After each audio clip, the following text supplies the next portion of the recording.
മുതലപ്പുഴയിൽ വള്ളം മറിഞ്ഞ അപകടം. മത്സ്യബന്ധനത്തിനായി കടലിലേക്ക് പോകവെയാണ് തിരയിൽപ്പെട്ട് വള്ളം മറിഞ്ഞത്.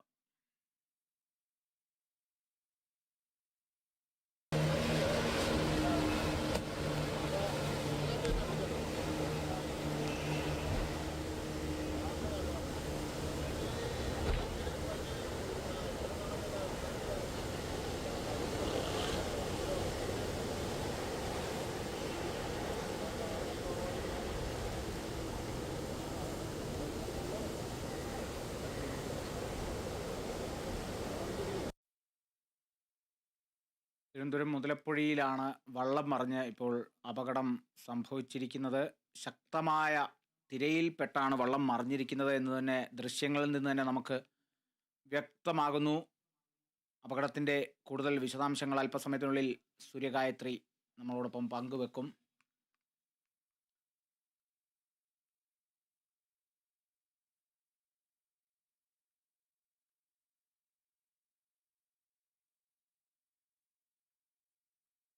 സൂര്യഗായത്രി ഉണ്ട് വിവരങ്ങളുമായി. സൂര്യ, എങ്ങനെയാണ് ലഭിക്കുന്ന വിവരങ്ങൾ?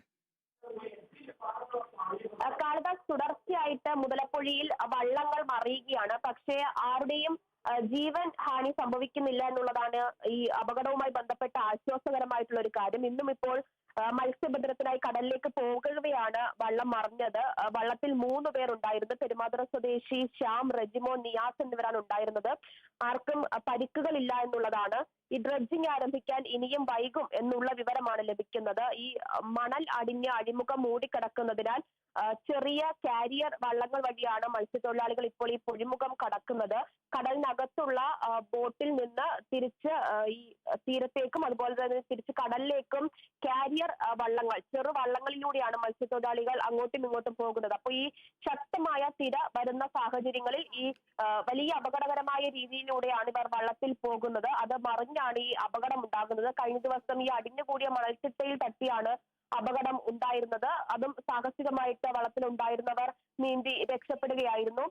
ഇന്നും ഇപ്പോൾ ശക്തമായ തിരയിൽപ്പെട്ടാണ് വള്ളം മറിഞ്ഞിരിക്കുന്നത്. അത് കടലിനകത്തേക്ക് പോകുന്ന മത്സ്യത്തൊഴിലാളികളാണ് ഇന്നിപ്പോൾ അപകടത്തിൽപ്പെട്ടിട്ടുണ്ടായിരുന്നത്.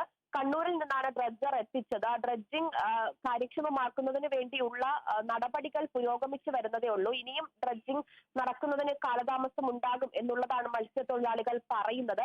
ഡ്രഡ്ജിംഗ് എത്രയും വേഗം അഴിമുഖത്ത് അടിഞ്ഞുകൂടിയ മണൽ പൂർണ്ണമായിട്ടും നീക്കിക്കഴിഞ്ഞാൽ മാത്രമേ ഭയമില്ലാതെ കടലിനുള്ളിലേക്ക് മത്സ്യത്തൊഴിലാളികൾക്ക് കടക്കാൻ കഴിയുകയുള്ളൂ എന്നുള്ളതാണ്. എന്തായാലും ആ നടപടികൾ ഉടൻ തന്നെ തുടങ്ങും എന്നുള്ളതാണ് മത്സ്യത്തൊഴിലാളികൾ പറയുന്നത്. ഈ കൂടുതൽ സോയിൽ പൈപ്പുകൾ വേണ്ടി വരുമെന്നതിനാൽ അതടക്കം കണ്ണൂരിൽ നിന്ന് എത്തിച്ചു കഴിഞ്ഞാൽ മാത്രമേ ഡ്രഡ്ജിംഗ് അത് കാര്യക്ഷമമാക്കാൻ സാധിക്കുകയുള്ളൂ. എന്തായാലും അതുവരെയും ഈ സാഹചര്യത്തിലൂടെയാണ് മത്സ്യത്തൊഴിലാളികൾ കടലിനുള്ളിലേക്ക് പോകുന്നത്. വലിയ ഭീതി ഉളവാക്കുന്ന രീതിയിലാണ് അവർ കടലിനുള്ളിലേക്ക് പോകുന്നത്. നിലവിൽ ഈ നടക്കുന്ന അപകടങ്ങളൊക്കെ തന്നെ ഒരു സൂചന മാത്രമാണ്.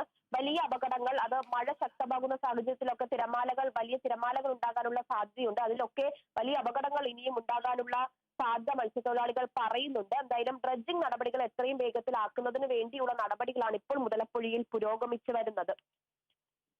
ശരി സൂര്യ, മുതലപ്പുഴയിൽ തുടർച്ചയായി വെള്ളം മറിഞ്ഞ അപകടങ്ങൾ ഉണ്ടാവുകയാണ്. ആളപായമൊന്നും ഇല്ലാത്തതാണ് ഏറെ ആശ്വാസകരമായ കാര്യം. സൂര്യഗായത്രിയാണ് വിവരങ്ങൾ നൽകിയത്.